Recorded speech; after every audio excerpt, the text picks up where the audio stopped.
ಎಲ್ಲ ವಿದ್ಯಾರ್ಥಿಗಳು ಯುವಕರಲ್ಲಿ ಇಲ್ಲಿಯವರೆಗೆ ಏನು ಹೇಳಿದ್ದೀನೆಂದರೆ, ತಮ್ಮ ಗುರಿಗೆ ಸಾಧನೆಗೆ ಯಾವ ಥರ ಅನುಕೂಲ ಆಗಬೇಕು ಅನ್ನೋದು ನನ್ನ ಮಾರ್ಗದರ್ಶನ ನೀಡಿದ್ದೀನಿ.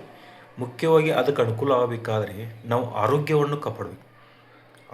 ಮುಖ್ಯವಾಗಿ ನಾವು ಆರೋಗ್ಯ ಗೊತ್ತಾಯ್ತಾ. ಆರೋಗ್ಯಕ್ಕೆ ಏನೇನು ಬೇಕಲ್ಲ ಅವನ ಆಹಾರಗಳನ್ನು ತಿನ್ನಬೇಕು.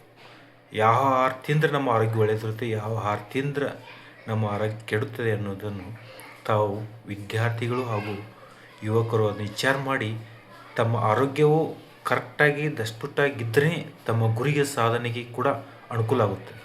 ಗೊತ್ತಾಯ್ತಾ. ಹಳೆ ಕಾಲದಲ್ಲಿ ಯಾವ ಥರ ಇದ್ದರು, ಈಗಿನ ಕಾಲದಲ್ಲಿ ಯಾವ ಥರ ಇದ್ದೀವಿ. ಯಾಕಂದರೆ ನಾವು ಡಿಜಿಟಲೀಕರಣದಿಂದ ಅಟ್ಯಾಚ್ಮೆಂಟ್ ಆಗಿರೋದ್ರಿಂದ ನಮ್ಮ ಶರೀರವನ್ನು ನಾವು ಆಲಸಿತನ ಬೆಳೆಸ್ತಾ ಇದ್ದೀವಿ. ಆಲಸಿತನ ಬೆಳೆದಂಥ ವಿದ್ಯಾರ್ಥಿಗಳು ಯುವಕರು ಸಾಧನೆಗೆ ಗುರಿಗೆ ಅನುಕೂಲ ಆಗೋದಿಲ್ಲ. ದಯವಿಟ್ಟು ಅಂಥ ಆಲಸಿಯನ್ನು ಕಡಿಮೆ ಮಾಡಿ, ಇವತ್ತಿನ ಕೆಲಸ ಇವತ್ತೇ ಮಾಡಿ ತಮ್ಮ ಸಾಧನೆಗೆ ಅನುಕೂಲ 100% ಅನುಕೂಲ ಆಗುತ್ತೆ ಅಂತ ಹೇಳ್ತಾ ಇವತ್ತಿನ ಸಂಚಿಕೆಯನ್ನು ಮುಗಿಸ್ತೀನಿ. ನಮಸ್ತೆ.